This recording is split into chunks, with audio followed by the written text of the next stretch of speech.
A birthday party I celebrated paragraph. One of the most memorable birthday parties I've celebrated was a fantastic gathering that took place a few years ago. The venue buzzed with excitement, adorned with colorful decorations and shimmering lights that created an enchanting ambience. Friends and family from all walks of life came together, their smiles and laughter filling the air with joy. The party kicked off with a delightful array of appetizers and beverages, setting the stage for a culinary journey that included a diverse range of dishes to satisfy every palate.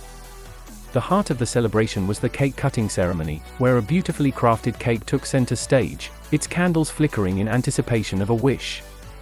The moment I blew out those candles, surrounded by loved ones, was a snapshot of pure happiness.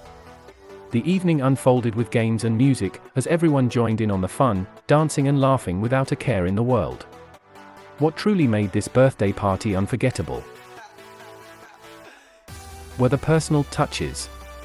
From heartfelt speeches that brought tears to my eyes to unexpected surprises that showcased the thoughtfulness of my friends, every detail was a testament to the genuine connections I had cultivated.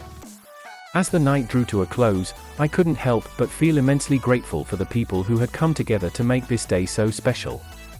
This birthday party was not just a celebration of another year lived, it was a celebration of friendship, love, and the beautiful moments that make life truly wonderful.